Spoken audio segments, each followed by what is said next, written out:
this thing that happens to so many students that can kind of hijack a student's life in many ways, and that is social anxiety. In in your own words, can you tell me how would you define that? I think social anxiety is a much more intense way to feel being shy, but it's like a whole different extent to it, I guess, because you could be literally not doing anything, but if you're in a group of people, you'll still be nervous. So putting that into actually doing something, it's like a whole nother level of just like nervousness. Okay, so imagine a shy person, right? We can all relate to that. And even those of us who aren't naturally shy might feel a little bit shy in some situations. And we're talking a shy person might be a quiet person. They might not be the student in the room who consistently answers questions right away, maybe is more in listening mode than in speaking mode. Do you agree with that? Yeah, that's definitely me in the classroom. Okay, so typically you might be more reserved, but then where does the social anxiety piece kick in? Is it immediately as soon as you enter an environment? Does it happen before, or does it happen in the moment where you might have to speak up? Tell me, for those of us that aren't familiar with it, tell me a little bit about what that's like. For me personally, it begins whenever I enter almost any room, especially like a smaller classroom. And I'll start thinking about like the way I'm sitting, like what I'm doing, just like things that most students I feel like don't worry about. Maybe I feel like most students do get nervous when they raise their hand, like that's a very universal thing. But someone with social anxiety will be nervous without even having to raise their hand, just the fact of being in a group with a lot of people. As an educator myself, I feel like it's our responsibility when we're the professors, when we're the leaders in the room, to take into consideration students at every level, meaning from a shy student to a very extroverted student and everybody in between. But even especially in a class like public speaking, where there's so much fear around it, and I believe social anxiety is based in fear-based thinking. And I know that there's so much more to it that we could discuss in terms of psychology and strategies for moving forward. But from my end as an educator, I do consider these things. And that's why very early on in the semester, from the very first class, we're talking about fear with each other. In public speaking, one of the largest fears that Americans report having, and probably people around the world would report having, is a fear of speaking in front of other people.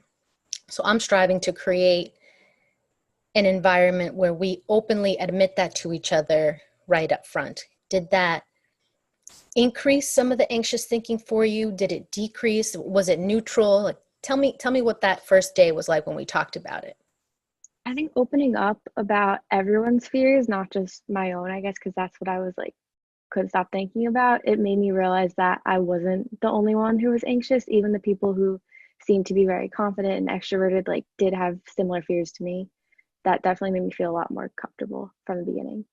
All of us, even myself, have things that we worry about, some fears about public speaking, because at the end of the day, most of us fear being judged. What do you think about that? That might have been similar to some extent of what I said when you asked about the fears on the first day of class, because I my biggest fear, I guess, with public speaking is being wrong or not making sense to who's listening. Why do you think that is? Why do you think that in this case, in your own example, but so many of us, we are afraid to make a mistake in front of other people? I think it started with teachers like as I was younger who weren't as accepting, and like if someone was wrong, they'd get mad or like just not know how to deal with students, I guess. Right. And I agree with you. It definitely comes from people in positions of authority, whether it was in our own households, whoever raised us, or in the classrooms, different teachers. And we have so much ability to influence and shape minds in our classrooms, whether we're talking about a kindergarten teacher or a college educator. Teachers have a lot of influence over their students, and being able to set up an environment where it's okay to make a mistake, I think is a huge benefit to everyone in the room. What do you have to say to students who are considering coming into a situation like this themselves, whether it's taking a public speaking class anywhere around the world or even taking a public speaking class with me? What's your advice to students who have anxious thinking, social anxiety as they're getting ready to go into the situation? I think no matter how anxious and how much you like will probably think about it and think about what could possibly go wrong before it happens, the best thing to do is just kind of, I guess, do it. There's not really much else to say with that. But then once you do it, try not to focus on like your own like anxieties, the things that you were nervous about. Think about what actually happened. When I was thinking back to the first class, like yes, I was really nervous and I got there early and that was like made me freak out. But looking back at it, like nothing bad really did happen. And ever since the first class, I kept getting a little bit more comfortable with like it reminded me of the psychology term of flooding, like when the thing you're afraid of, you just keep doing it, and then eventually it just the fear is not the same like strength anymore. I want to ask you to put your entire message in one sentence for everybody listening about this issue of social anxiety. What would you like to say? My message would be to not let anxiety stop you from going out of your comfort zones, no matter how uncomfortable it may be at times. Excellent message, Emma. And, we talk in class consistently about getting comfortable with being uncomfortable. And I learned that in my travels and my experiences in life too, from people that were virtual mentors and real mentors for me too. Get comfortable with being uncomfortable. And your message is to not let those fear-based thoughts stop you from growing. Right? Don't Mhm. let that stop you from moving forward. So if we had to put your message in a t-shirt, we only have room for a few words. What would your t-shirt say? It would say, anxiety can't stop you. And that is a fantastic thought. And I'm on board with you. I agree with you 100%. But we know that hearing it from somebody isn't always enough. Do you think that if you had heard this message before coming into a class from another student, would that have made an impact on you? It probably would because I feel like I don't hear from as much people who struggle with these kinds of issues taking classes like public speaking. For example, my freshman year roommate took it the second half of her freshman year, and she's very outgoing and she always like did theater, so she was really excited for it. She loved speaking in front of people, and she was telling me how like easy and fun the class was, and she loved it. And she was like, I can't wait for you to take it. And all I was doing was saying, I don't think I'm going to feel like that about it. There's no way I'm going to be that comfortable as she was. And I wasn't, but I enjoyed it to like in a different way than she did, I guess. So I think that hearing about it from someone who thinks a similar way to that I do in a anxious way would help me rather than hearing it from like an extroverted, confident person.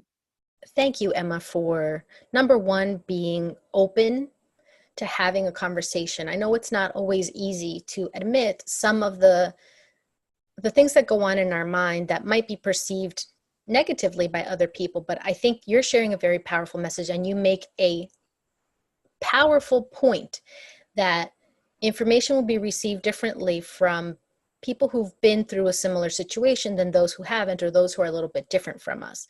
What would you say to people who are walking into a class like public speaking or something similar where they're experiencing some anxious thoughts, but maybe the class isn't set up to be as engaging or as student-centered, meaning they're not walking into a class where the first thing they're talking about is fear, and then everybody gets to experience what you experienced, where you realize you're all in the same boat. What can students do in that case? Was there something they can do to help themselves move forward? Something that I always try to do, especially in small classes, is to try to find at least one person to like, get to know and like work on the class stuff together and just know that I'm not alone in there. I think making at least one friend in every, definitely at least in every smaller class is very beneficial. What's a skill that you're really proud of yourself having accomplished about public speaking?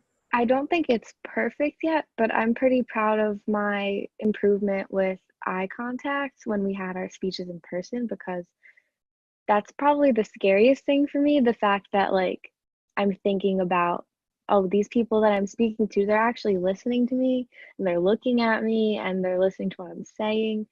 And that's why I guess I usually avoid eye contact, but I tried my hardest to do that to keep the audience engaged because I feel like audience engagement was rough for me at the beginning, but I think I definitely saw a lot of improvement in myself with that. Eye contact itself is often a big struggle for people, and it looks very differently in an online environment and an in-person environment, because online we're looking to make eye contact. To mimic it, we need to look at a small little circle on our cameras, not at our screens where the people who we're talking to are, but in-person real life situation, physically in front of each other. That eye contact piece is really important, but often a difficulty for many. Did it get easier for you in time? I know you said it improved for you, but did it also get easier? It did get easier, I think, as I became just more comfortable with everyone in the class as we had more classes, we talked more.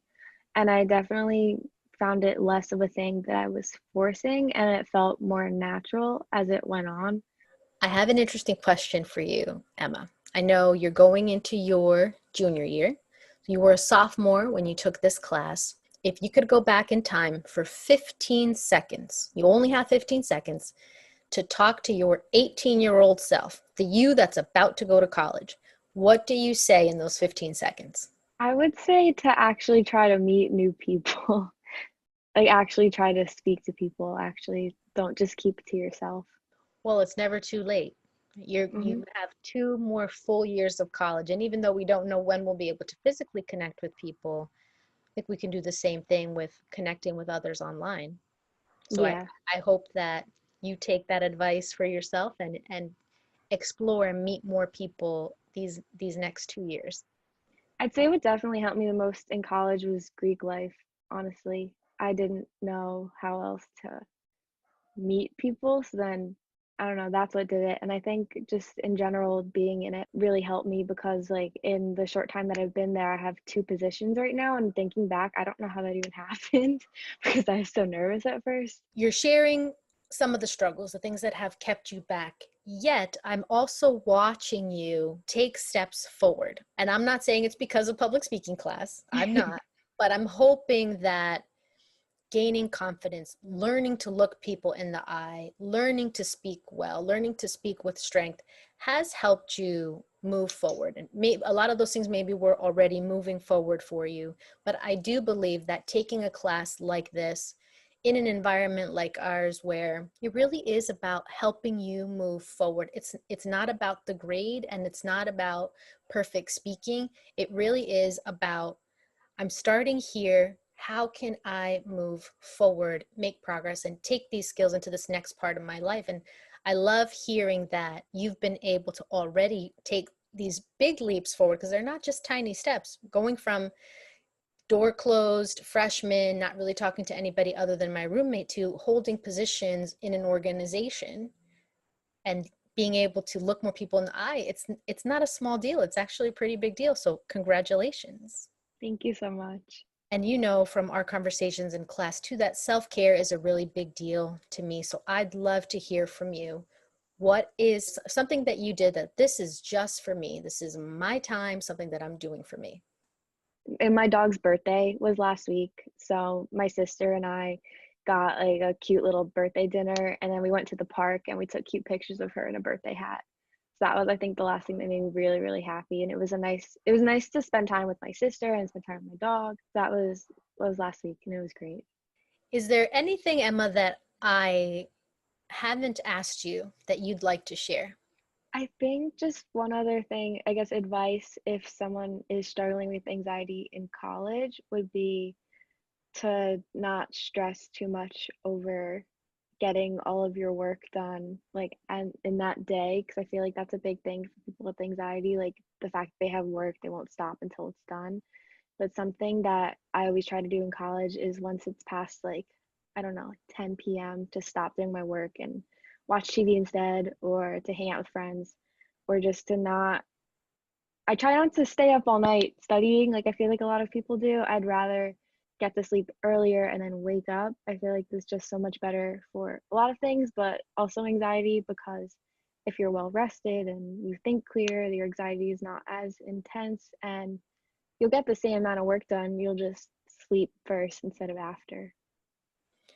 Absolutely. Healthy limits, knowing where your energy lies, knowing that you need rest and recovery time, that our brains, our bodies, we all need to stop, rest, reset. So that is an excellent tip, and I'm on board with that too. Mm-hmm. It's been so great to talk with you today, Emma. Thank you for joining us and in partly a very vulnerable conversation, which is to talk about the things that hold us back in the beginning. But what I love about your message is that you're not stuck in those thinking, that you've taken steps to move forward, that you've put yourself out there, you've gotten comfortable with being uncomfortable, and you're sharing that those things are beneficial to your life. One thing I want to add too for anybody listening is I want to encourage anyone who's struggling. You actually don't have to struggle with these things alone. Every university has student services. Every university has advising and counseling. I myself, when I was in college, I knew that that was a time when I was struggling with some issues and I needed to seek help too. So there is no shame in asking for help. And in fact, rarely at other times of our life, once we graduate, rarely will we have so many resources at our disposal, included in the cost of tuition. And it's definitely the best time to get that sort of help. It's such a big time for growth. And I don't know, I've been experiencing it this whole time. Fantastic. And we're not going to let it stop today, right? The growth keeps going every day. Yep.